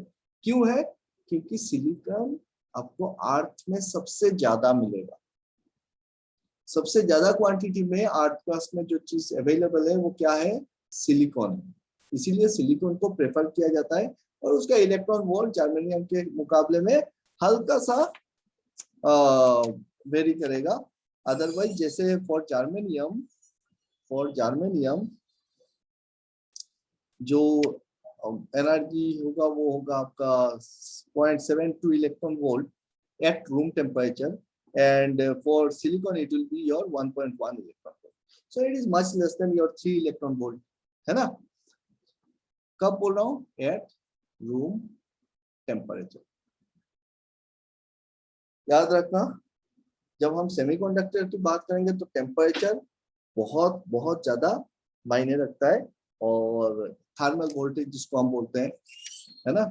सो टेम्परेचर के ऊपर बेस करके सेमीकंडक्टर कभी कंडक्टर बन रहा है, कभी से नॉन कंडक्टर बन रहा है, या फिर इंसुलेटर बन रहा है। तो अगर जर्मेनियम की बात करते हैं तो इसमें इसका जो गैप वोल्टेज है कितना है? 0.72 इलेक्ट्रॉन वोल्ट। और अगर सिलिकॉन की बात कर रहे हैं तो कितना है? 1.1 इलेक्ट्रॉन वोल्ट। तो दोनों में इतना ज्यादा अंतर नहीं है, 3 इलेक्ट्रॉन वोल्ट के नीचे है। मैंने बताया था आपको, 3 इलेक्ट्रॉन वोल्ट के नीचे अगर होगा तो फिर उसको हम सेमीकंडक्टर बोल सकते हैं, और 3 इलेक्ट्रॉन वोल्ट से ऊपर होगा तो क्या हो जाएगा? इंसुलेटर बन जाएगा। ठीक है, क्लियर हो गया? अच्छा। तो सिलिकॉन को क्यों यूज करते हैं? क्योंकि सिलिकॉन का एनर्जी लेवल, गैप एनर्जी ज्यादा है, फॉरबिडन बैंड हायर है देन योर जर्मेनियम, लेकिन सिलिकॉन इजीली अवेलेबल है, लार्ज क्वांटिटी में अवेलेबल है अर्थ क्रस्ट में, इसीलिए सिलिकॉन को यूज किया जाता है compare to your germanium. Clear? So भाई हम अभी तक क्या क्या देखे हैं एक बार रिवाइज करते हैं। सबसे पहले हमने देखा कि सोर्सेस ऑफ वोल्टेज, सोर्सेस, उसमें देखा वोल्टेज सोर्स होते हैं, करंट सोर्स होते हैं। वोल्टेज सोर्स और करंट सोर्स को फिर से हमने आइडियल वोल्टेज सोर्स या फिर practical voltage source, ideal current source या प्रैक्टिकल करंट सोर्स बोल रहे हैं। आइडियल किसको बोल रहे हैं? जिसका कोई इंटरनल रेजिस्टेंस है ही नहीं, मतलब जितना सोर्स वोल्टेज होगा उतना ही मेरे को लोड के अक्रॉस मिलेगा। प्रैक्टिकल वोल्टेज सोर्स में क्या हो रहा है कि सोर्स का जो वोल्टेज है उतना नहीं मिल रहा है, कुछ वोल्टेज ड्रॉप हो जा रहा है। कहाँ पे? इंटरनल रेजिस्टेंस पे। अगर प्रैक्टिकल करंट सोर्स की बात कर रहा हूं तो उसमें current same to same current मुझको नहीं मिल रहा है। लोड में क्या हो रहा है? एक करंट इंटरनल रेजिस्टेंस के कारण स्प्लिट होके निकल जा रहा है, तो मुझको कम मिल रहा है प्रैक्टिकल सोर्स में, करंट सोर्स में। क्लियर हो गया? फिर हमने देखा कि dependent current source, dependent voltage source. तो dependent current source, dependent voltage source में हमने देखा कि current control current source, current control voltage source, voltage control current source या वोल्टेज कंट्रोल वोल्टेज सोर्स। और इसके बारे में आप लोग को बता दिए कि यार क्या हो क्या रहा है, वो समझ में आ गया। उसके बाद हमने डिस्कस किया कि ये जो सोर्सेस बोल रहे हैं या फिर जो भी अपने एलिमेंट्स बोल रहे हैं, पैसिव एक्टिव कुछ भी बोलो, वो सब किस पे डिपेंड कर रहे हैं? वो डिपेंड कर रहा है मैटर पे, कि कौन सा मटेरियल आप यूज कर रहे हो, कैसे उसको यूज कर रहे हो, वो सब पे। तो इस यूनिवर्स का कोई भी मैटर उठा लो, वो किस पे डिपेंड कर रहा है? वो डिपेंड करता है अपने एटॉमिक स्ट्रक्चर पे। और जब हम एटॉमिक स्ट्रक्चर की बात कर रहे हैं तो हमको पता है आज कि पॉजिटिव न्यूक्लियस होता है बीच में, सेंटर में, और उसके चारों तरफ नेगेटिव इलेक्ट्रॉन्स मूव करते हैं, घूमते रहते हैं। पॉजिटिव न्यूक्लियस बीच में, नेगेटिव इलेक्ट्रॉन्स घूमते रहते हैं, उतना तो समझ में आया। लेकिन ये जो घूम रहे हैं, क्या ये फिक्स्ड ऑर्बिट्स में घूम रहे हैं? नहीं, ये इलेक्ट्रॉन क्लाउड बन के घूम रहे हैं। ठीक है, आप इसका पोजीशन स्पेस पे किसी एक पार्टिकुलर इंस्टेंट पे नहीं बोल सकते हो कि ये इसी जगह पे होगा ये वाला इलेक्ट्रॉन, हम डिफाइन नहीं कर पा रहे, है ना? तो अगर इस तरीके से घूम रहा है तो हमने देखा कि जो ऑर्बिट्स है उसको हम क्या बोल रहे हैं कि के शेल, एल, एम या फिर एन, इस टाइप से हम शेल का नोमेनक्लेचर कर रहे हैं, K, L, M, N. O P, जाओ आप आगे। तो ये शेल क्या है? के शेल मतलब फर्स्ट ऑर्बिट, एक ही है कि ये क्या है? Second period, second orbit L. ये क्या है? Third orbit M. ये क्या है? Fourth orbit N. ठीक है, तो हम 4 के बारे में बात करें, के एल एम एन, उसके बाद आगे जाएंगे। लेकिन ये सब आपके यहाँ पे जाएंगे तो फिर आपको रेडियो एक्टिव एलिमेंट्स मिलेंगे, उससे हमको उतना लेना देना नहीं है, हमको मेटल तक देखना है। तो 1 2 3 4। अब के शेल में कितने इलेक्ट्रॉन्स मैक्सिमम होंगे भाई? एल शेल में कितने इलेक्ट्रॉन्स होंगे? तो कैसे डिफाइन करें? तो हमने देखा कि कोई भी शेल हो के एल एम एन में, जो शेल है वो मैक्सिमम इलेक्ट्रॉन 2n² ही रख सकता है। कितना होता है? 2n², n = 1, इसके शेल नंबर। सो k = 1, मतलब k में कितना हो जाएगा फिर? 2। यहाँ पे देखो, हाइड्रोजन का एटॉमिक नंबर 1, हीलियम का 2,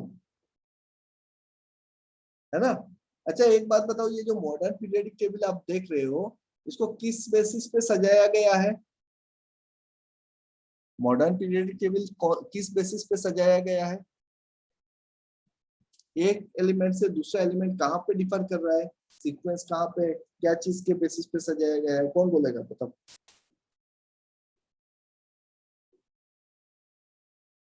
अरे बोलो भाई।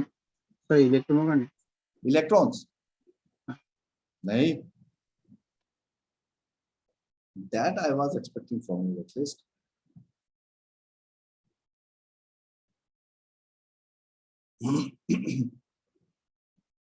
किस बेसिस पे सजाया गया? एटॉमिक नंबर के ऊपर,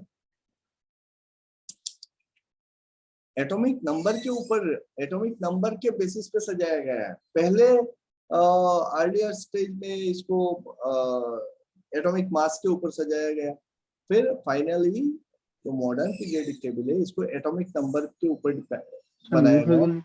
हाँ हाँ, होनी को ना सर, बुझी पाना है, और सर मतलब होनी को ना। मात होने को आना है। हाँ, अभी ठीक है? ना को सर। बाकी लोगों को सुनाई दे रहा है? हाँ Yes, सर, sir. सब, बोल सर। बाकी सबको सुनाई दे रहा है? हाँ सर। हाँ सर, क्या चालू? हाँ, तो क्या बोल रहा था कि मॉडर्न पीरियोडिक टेबल आपका सजाया गया है एटॉमिक नंबर के बेसिस पे, जेड, जेड से डिनोट करते हैं। तो एटॉमिक नंबर देखो, एक एलिमेंट से दूसरे सेम रो पे जब हम चलते हैं, सेम पीरियड पे, इसको बोलते हैं पीरियड, तो 7 पीरियड है, सेम पीरियड पे जब चलते हैं तो नेक्स्ट एलिमेंट का एटॉमिक नंबर 1 से बढ़ता है। जैसे हाइड्रोजन का 1 एटॉमिक नंबर, तो हीलियम का 2, lithium 3, beryllium 4, boron 5, carbon 6, nitrogen 7, oxygen 8, chlorine 9, नियन 10, फिर सोडियम 11, मैग्नीशियम 12, इस टाइप से एक एक करके क्या बढ़ रहा है? इसका एटॉमिक नंबर बढ़ रहा है। क्या बढ़ रहा है? एटॉमिक नंबर एटॉमिक बढ़ रहा नंबर है। सर। एटॉमिक नंबर क्या है? एटॉमिक नंबर बढ़ रहा है। एटॉमिक नंबर क्या है? क्या क्या होता क्या है एटॉमिक नंबर? जल्दी बोलो, टाइम कम से। एटॉमिक नंबर का मतलब क्या है? कि क्या चीज है एटॉमिक नंबर? प्रोटॉन और electron. Number of, sir proton, proton Number of electrons. Number of electrons, number of protons, number of protons. ठीक है, तो इतना तो सबको पता है कि पॉजिटिव न्यूक्लियस होता है। न्यूक्लियस के अंदर क्या रहता है? प्रोटॉन प्लस न्यूट्रॉन रहता है ना? प्रोटॉन जो है पॉजिटिवली चार्ज है, न्यूट्रॉन जो है न्यूट्रल है ना? और इलेक्ट्रॉन न्यूक्लियस के चारों तरफ घूमता है। इलेक्ट्रॉन क्या है? निगेटिवली चार्ज है। Electrons are negatively charge. Charge of a single electron कितना है? 1.6 into 10 to the minus 19 minus 19 coulomb. ये तो इतना दिन में हो चुका है। तो चार्ज ऑफ ए प्रोटॉन कितना है? प्रोटॉन का चार्ज कितना होता है?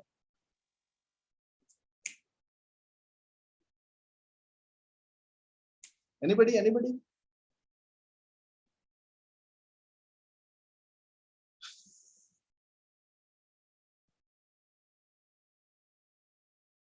चार्ज ऑफ ए प्रोटॉन कितना, मैग्नीट्यूड कितना होता है प्रोटॉन का चार्ज का, पता है किसी को? Sir, 1.66 into 10 to the power 24.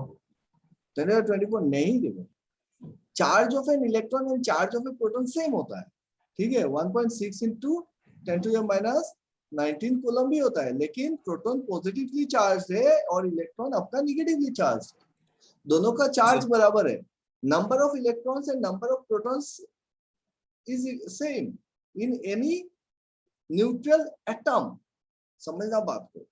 Number of, यहाँ पे जो टोटल नंबर ऑफ प्रोटॉन्स रहेंगे, जितना प्रोटॉन्स रहेगा उतना ही इलेक्ट्रॉन्स होगा, और प्रोटॉन का चार्ज और इलेक्ट्रॉन का चार्ज बराबर, इसीलिए वो एटम जो होता है वो सर न्यूट्रल है। मैं बोल रहा हूँ, रिपीट कर रहा हूँ, चलो क्या क्या रिपीट करना है कि पॉजिटिव न्यूक्लियस, चारों तरफ निगेटिव इलेक्ट्रॉन्स। अब पॉजिटिव न्यूक्लियस के अंदर क्या है? प्रोटॉन प्लस न्यूट्रॉन, और निगेटिव इलेक्ट्रॉन्स चारों तरफ घूम रहा है। अब डिपेंड करता है कि न्यूक्लियस का जो पॉजिटिव चार्ज होगा, इलेक्ट्रॉन का जितना मिला के निगेटिव चार्ज होगा, दोनों बराबर होना चाहिए, तब जाके वो एटम न्यूट्रल होगा, है ना, नहीं तो वो आयन बन जाएगा। अब क्या है कि number of protons is equal to number of electrons. Number of protons is equal to number of electrons। किसमें? एक न्यूट्रल एटम में। आयंस का बात नहीं कर रहा, न्यूट्रल एटम की बात कर रहा हूं। और न्यूट्रल एटम में जो प्रोटॉन्स होंगे या फिर जो चार्ज होगा एक इलेक्ट्रॉन का चार्ज है 1.6 into 10 to the power minus 19 coulomb. Clear? 1.6 into 10 to the power minus 19 coulomb कैसा चार्ज? Negative charge. और प्रोटॉन का चार्ज क्या है? प्रोटॉन का चार्ज भी सेम है, 1.6 into 10 to the minus 19 coulomb, लेकिन किस तरफ का? Positive charge. तो अगर इनके चार्ज सेम है, एक एक प्रोटॉन का एक एक इलेक्ट्रॉन का, और नंबर भी सेम है, तब जाके ना पूरा total positive charge in the nucleus is equal to the negatively charge in the electron cloud. तो जाके मेरा एटम जो है वो न्यूट्रल होता है, ठीक है। और अगर यहाँ से कोई भी एक इलेक्ट्रॉन अगर निकल जाता है, जब एक इलेक्ट्रॉन निकल गया तो क्या हो जा रहा है कि नेगेटिव एनर्जी इसका निकल गया, नेगेटिव चार्ज निकल गया, तो ये क्या बन गया? पॉजिटिव चार्ज आयन बन गया, क्योंकि इसमें नंबर ऑफ प्रोटॉन्स तो निकल नहीं सकता है, प्रोटॉन न्यूक्लियस के अंदर है, प्रोटॉन कभी निकलेगा नहीं, है ना, क्वांटम में नहीं जाएंगे, प्रोटॉन नहीं निकल रहा है। तो अगर आपका इलेक्ट्रॉन निकल के जा रहा है और इलेक्ट्रॉन अगर निकलता है तो नेगेटिव चार्ज क्या हो जाएगा? दूर भगा दिया। जब नेगेटिविटी को भगा दिया तो ये एटम क्या बन गया? पॉजिटिव चार्ज बन गया, क्योंकि इसमें नंबर ऑफ प्रोटॉन्स बढ़ गए, नंबर ऑफ इलेक्ट्रॉन्स घट गए। समझ में आ रहा है ना? तो अभी ये क्या बन जाएगा? ये आयन बन जाएगा, पॉजिटिव चार्ज आयन बन जाएगा। और अगर यही एटम कहीं दूसरे से इलेक्ट्रॉन को गेन कर लेता है, तो वो नेगेटिव चार्ज को गेन कर रहा है, उसका अंदर का पॉजिटिविटी जो है, प्रोटॉन जो है, वो तो चेंज नहीं हो रहा है, तो उसका negative charge, total negative charge बढ़ जाएगा, पॉजिटिव चार्ज बराबर रहेगा। तो जब नेगेटिव चार्ज बढ़ जाएगा तो क्या बन जाएगा? ये नेगेटिव चार्ज आयन बन जाएगा। समझ में आया? तो in a neutral atom number of protons is equal to number of electrons. ठीक है, number of protons number of electron बराबर होते हैं। प्रोटॉन का चार्ज इलेक्ट्रॉन का चार्ज बराबर होता है। एक प्रोटॉन का चार्ज भी 1.6 into 10 to the minus 19, एक इलेक्ट्रॉन का चार्ज भी 1.6 into 10 to the minus 19। मास की अगर बात करें, मास, तो इलेक्ट्रॉन का मास कितना होता है? 9.1 into 10 to the power minus कितना? 31 kg। और प्रोटॉन का मास की बात करें तो 1.6 into 10 to the minus 27 kg। तो 10 to the minus 31 kg and 10 to the minus 27 kg, तो proton is much heavy than electron, ठीक है। तो हेवियर होता है प्रोटॉन इलेक्ट्रॉन से। तो इलेक्ट्रॉन का मास एग्जैक्टली एटम का मास में कोई वैल्यू ही नहीं रखता है। एक तो दूर दूर घूमता है, ऊपर से इतना कम मास है, इसको छोड़ दो। तो मास जो होता है ना एक एटम का, वो कौन ऐड करता है? वो ऐड करता है आपका प्रोटॉन एंड न्यूट्रॉन। न्यूट्रॉन का चार्ज क्या है? न्यूट्रॉन का चार्ज होता है 0, न्यूट्रल। तो वो चार्ज ऐड नहीं करता है, लेकिन मास ऐड करता है। तो मास ऑफ एन एटम, अगर मैं बोलूं कि mass of an atom, mass of an atom क्या होगा? मास of proton plus mass of neutron, ठीक है। तो total mass of the nucleus is the mass of an atom, that is called your atomic mass, that is called your atomic mass. और atomic number किसको बोल रहे हैं? Number of protons को हम एटॉमिक नंबर बोल रहे हैं, क्लियर। नंबर ऑफ प्रोटॉन्स को एटॉमिक नंबर बोल रहे हैं। दो number of protons equal to number of electron, लेकिन नंबर ऑफ इलेक्ट्रॉन को एटॉमिक नंबर नहीं बोल रहे हैं। क्यों? क्योंकि अगर आयन होगा तो उसमें इलेक्ट्रॉन्स कम या ज्यादा होगा, तो उसका एटॉमिक नंबर चेंज नहीं होगा, लेकिन नंबर ऑफ इलेक्ट्रॉन्स कम ज्यादा हो सकता है। लेकिन न्यूट्रल एटॉम में number of proton equal to number of electron is equal to Z, आप बोल सकते हो। लेकिन आयंस के केस में चेंज हो जाएगा। इसीलिए एटॉमिक नंबर कभी भी अगर कहीं पे छोटा मोटा अगर सवाल आ भी सकता है, atomic number is nothing but your number of protons, number of protons, clear. इसी एटॉमिक नंबर के ऊपर बेस करके ये पूरा का पूरा पीरियोडिक टेबल सजाया गया है। अब यहाँ पे एक अगर हाइड्रोजन का बोल रहे हो तो फिर वो 1s1 स्टेट में है, हीलियम है 1s2, इसीलिए ये क्या है, ये तो पूरा एस सबशेल जो है वो मैक्सिमम 2 रख सकता है, वही 2 है तो ये स्टेबल बन गया। लिथियम में जाओगे तो इसमें 1s2 रहेगा प्लस 2s1 इलेक्ट्रॉन रहेगा। बेरिलियम फिर क्या होगा, 1s2 एंड 2s2। अब इसमें 2p ऑर्बिटल जो है वो 0 है, तो ये अनबैलेंस्ड है, इसलिए बेरिलियम क्या करेगा, रिएक्टिव होगा। लिथियम क्या होगा, रिएक्टिव होगा, क्योंकि इसका s ऑर्बिटल भी हाफ फिल्ड है और p ऑर्बिटल तो पूरा का पूरा एम्प्टी स्टेट में है। फिर बोरॉन का देखो, बोरॉन में कितना हो जाएगा, 1s2 and 2s2 and 2p1, तो इसमें और 5 इलेक्ट्रॉन ले सकता है बोरॉन। तो पेंटावेलेंट क्यों बोल रहे हैं, कि ट्राइवेलेंट क्यों बोल रहे हैं, क्योंकि इसका देखो सेकंड ऑर्बिटल में कितना इलेक्ट्रॉन्स है, 2 और 1 3। समझ में आया? ये बोरॉन में कितना हो जाएगा, 1s2 2s2 एंड 2p1। तो ये तो सेकंड ऑर्बिटल सेकंड पीरियड में है ना। सेकंड पीरियड में देखो सेकंड शेल, 2 शेल है इसमें, उसका जो आउटर मोस्ट शेल है वो शेल कौन सा है, दूसरा शेल है, और दूसरे शेल में कितना इलेक्ट्रॉन है, मैक्सिमम 3 इलेक्ट्रॉन है, इसीलिए इसको हम क्या बोल रहे हैं, ट्राइवेलेंट बोल रहे हैं। और ट्राइवेलेंट एलिमेंट बोल रहे हैं। और ट्राइवेलेंट एलिमेंट हम कहाँ पे यूज करते हैं, हम सिलिकॉन के साथ इसको ऐड कर देते हैं। और जब सिलिकॉन के साथ ऐड कर देते हैं तो ये क्या करता है कि ये अपना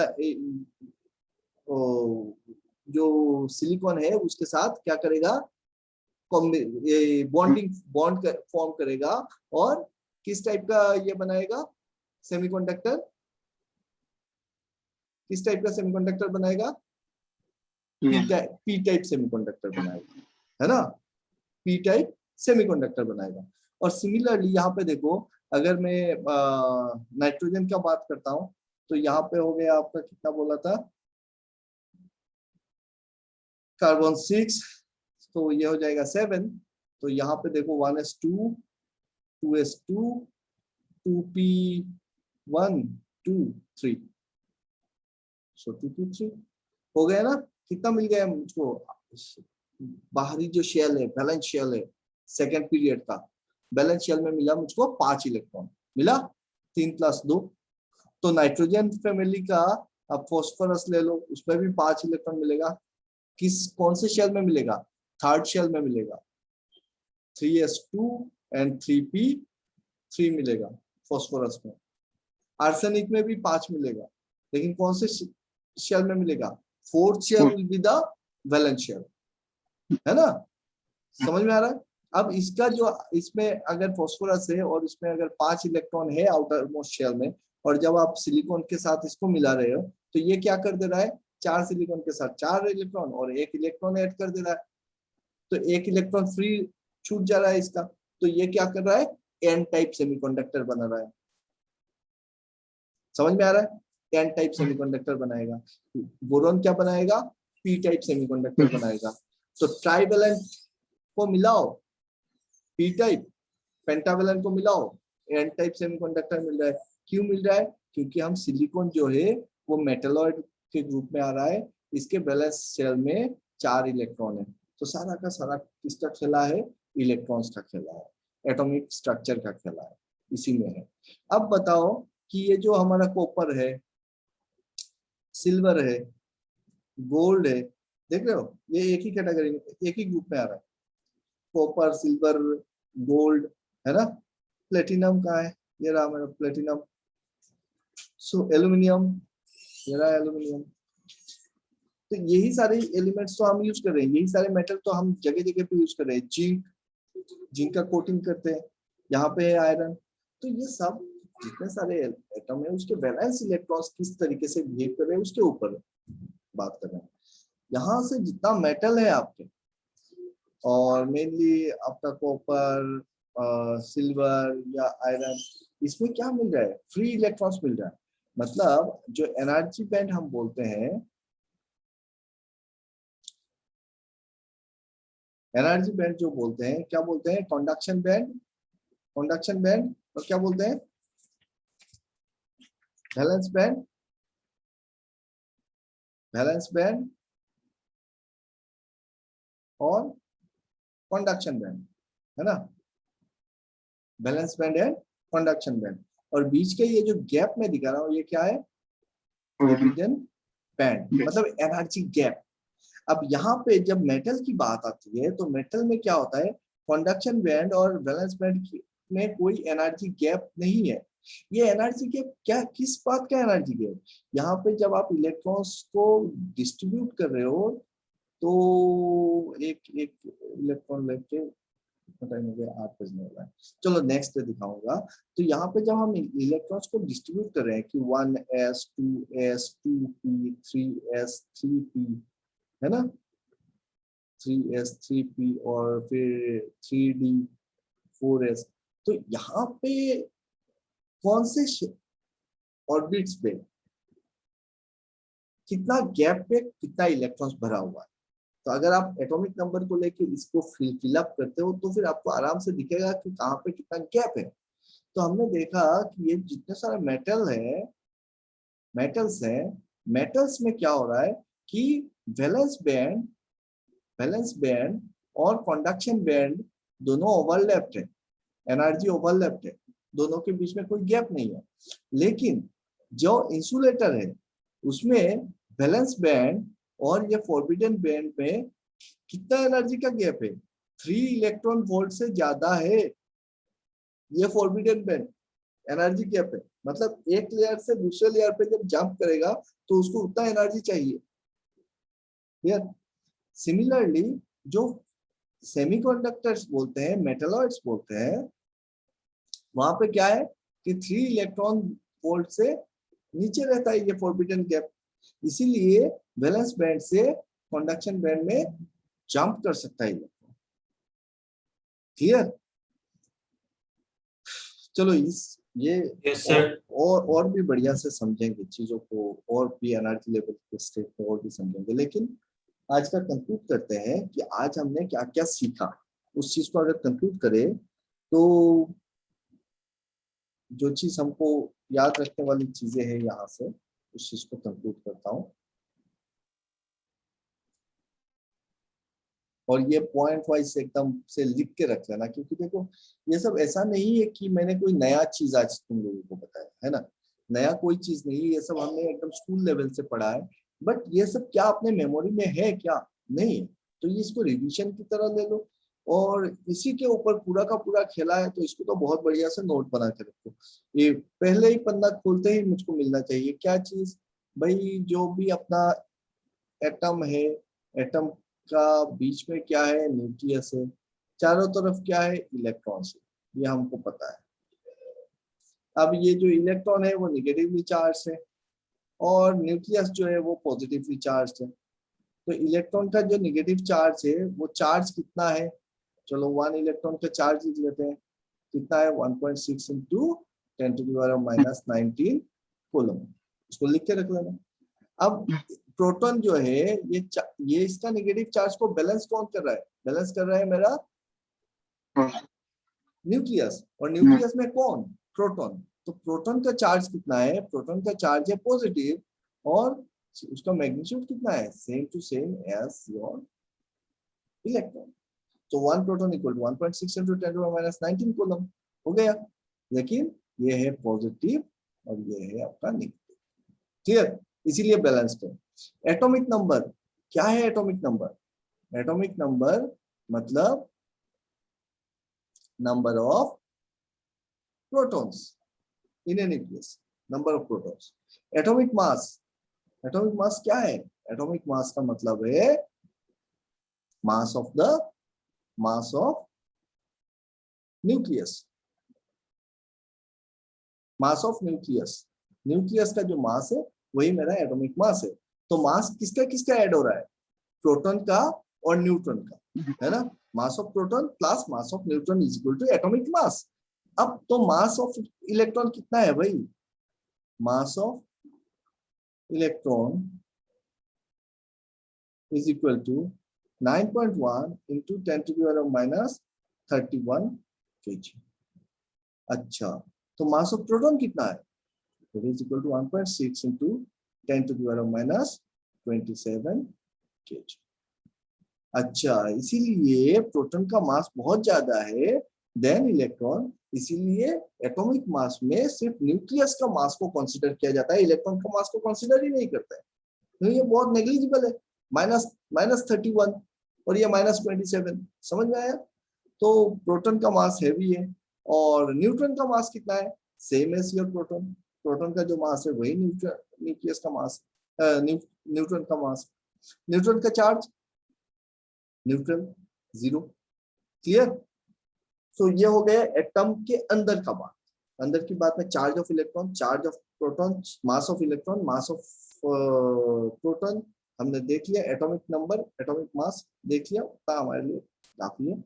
फिर उसके ऊपर बेस करके हमने ये जो एटॉमिक स्ट्रक्चर है उसके ऊपर बेस करके हमने क्या डिफाइन किया, हमने बोला कुछ चीज को बोला कंडक्टर, इंसुलेटर एंड सेमीकंडक्टर, यही तो डिफाइन किया। अब सेमीकंडक्टर, अब कंडक्टर में क्या होता है, कंडक्टर में कोई फॉरबिडन बैंड ही नहीं होता है, एनर्जी गैप ही नहीं होता है, एनर्जी गैप इज 0, ओवरलैप, है ना। इंसुलेटर में क्या होता है, फॉरबिडन बैंड जो है ये 3 इलेक्ट्रॉन वोल्ट से ज्यादा एनर्जी का है, गैप ज्यादा है बैलेंस बैंड और कंडक्शन बैंड में, है ना। और सेमीकंडक्टर में क्या होता है, फॉरबिडन बैंड जो है वो 3 इलेक्ट्रॉन वोल्ट से कम है, इसीलिए इलेक्ट्रॉन जंप कर सकता है।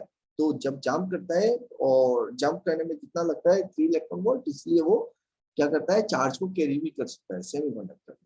अब सेमीकंडक्टर क्या चीज है, हमने बोला कि सेमीकंडक्टर सिलिकॉन और जर्मेनियम है। क्यों भाई, कार्बन तो इसके ऊपर है, इसको भी ले सकते थे, इसमें क्या दिक्कत है, नहीं कार्बन को नहीं ले सकेंगे क्योंकि कार्बन का जो फॉरबिडन बैंड है वो ज्यादा होगा, उसमें एनर्जी ज्यादा लगेगा। क्यों ज्यादा लगेगा, क्योंकि वो न्यूक्लियस के करीब में है, सेकेंड ऑर्बिट शेल में है, उसको निकालना थोड़ा मुश्किल है, न्यूक्लियस का पकड़ है इसमें।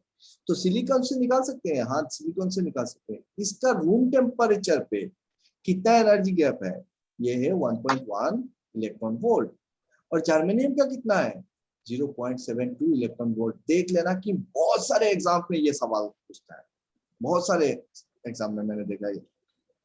तो जर्मेनियम का कितना 1.1, सिलिकॉन का जर्मेनियम का कितना 7.72, सिलिकॉन का कितना 1.1। अच्छा, तो ये कितना कौन से टेम्परेचर पे, एब्सोल्यूट 0 पे नहीं, रूम टेम्परेचर, रूम टेम्परेचर।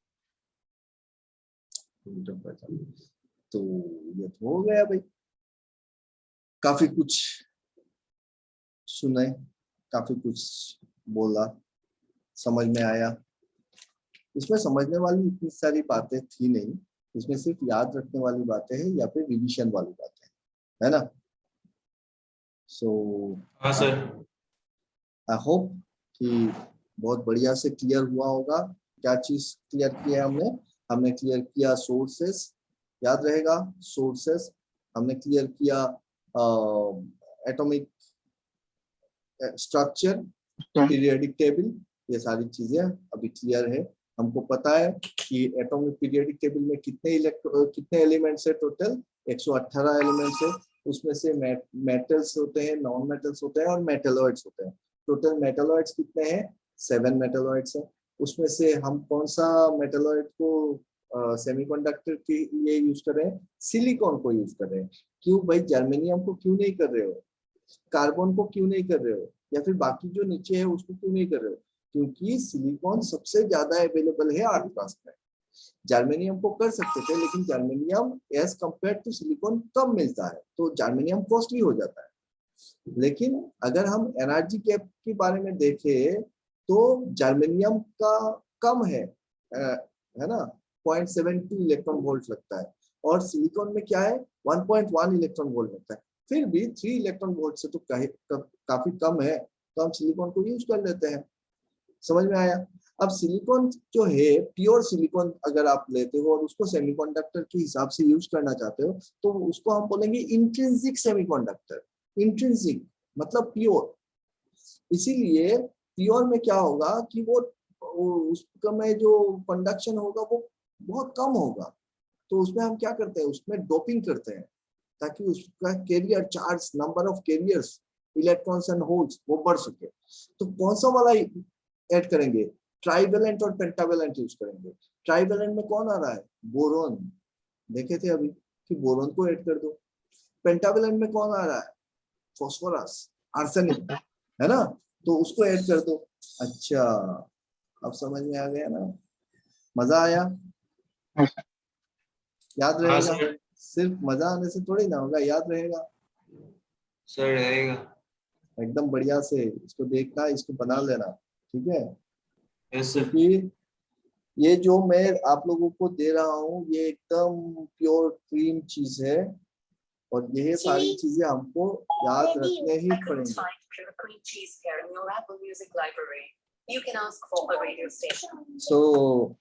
ये सब चीजें एकदम बढ़िया से कॉपी पे लिख के रखना, मोटा मोटा करके, ताकि उसको देख सको बार बार, नहीं तो फिर से भूल जाओगे। एक भी चीज मैंने नया बताया आपको? नया कोई चीज नहीं बताया, वो सब हमारा पढ़ा हुआ है ना। और बट ये सारी चीजों को एक जगह पे करना एक थोड़ा सा मुश्किल काम है, क्योंकि ये सब मतलब बहुत स्प्रेडेड वे में मिलता है ना। तो इनको एक जगह पे नोट करके रखना, नहीं तो आज सुने हो, आज अच्छा लगा है, आज समझ में आया है, कल भूल जाओगे। और एग्जाम में आपका टाइम है, हो सकता है 3 महीना बाद, 4 महीना बाद, 6 महीना बाद एग्जाम। तो जब कभी भी वक्त मिले तो कॉपी को पलट के हम देख सके, उस हिसाब से नोट्स बना के रखना, ठीक है?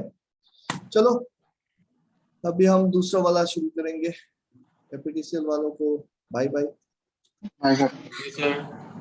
Thank you sir. Good evening, sir. Good evening.